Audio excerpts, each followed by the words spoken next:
πάμε σε μαθητές, μικρούς μαθητές του γυμνασίου που είχαν καινοτόμες ιδέες και έχουν κάνει και εφευρέσεις.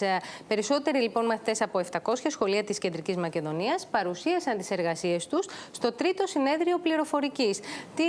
Τι ανακάλυψαν τα παιδιά, σε τι πειραματίστηκαν: ηλεκτρονικά παιχνίδια για την ιστορία της Θεσσαλονίκης, ρομπότ που ανιχνεύουν φωτιές και διαδραστικός πίνακας για άτομα με κινητικές δυσκολίες ήταν μερικές από τις δημιουργικές προτάσεις και εργασίες των παιδιών.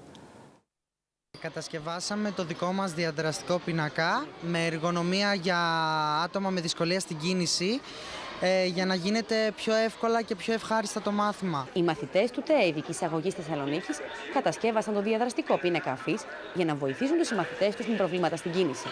Λύνουν ασκήσεις στον πίνακα προβολής, χωρίς να χρειαστεί να σηκωθούν από τη θρανία τους. Ο διαδραστικός πίνακας μας βοήθησε πάρα πολύ στο σχολείο. Περνάμε πολύ ευχάριστα στο μάθημα. Παίζουμε σκάκι, χαρτιά, μέσω του υπολογιστή. Παιδιά είναι αξιαπαίρνου και θαυμασμού, διότι κάνουν μεγάλη προσπάθεια για να μάθουν αυτά τα οποία μαθαίνουν. Είναι αναγκασμένα να ταξιδεύουν 50, 60 και 70 χιλιόμετρα τη μέρα.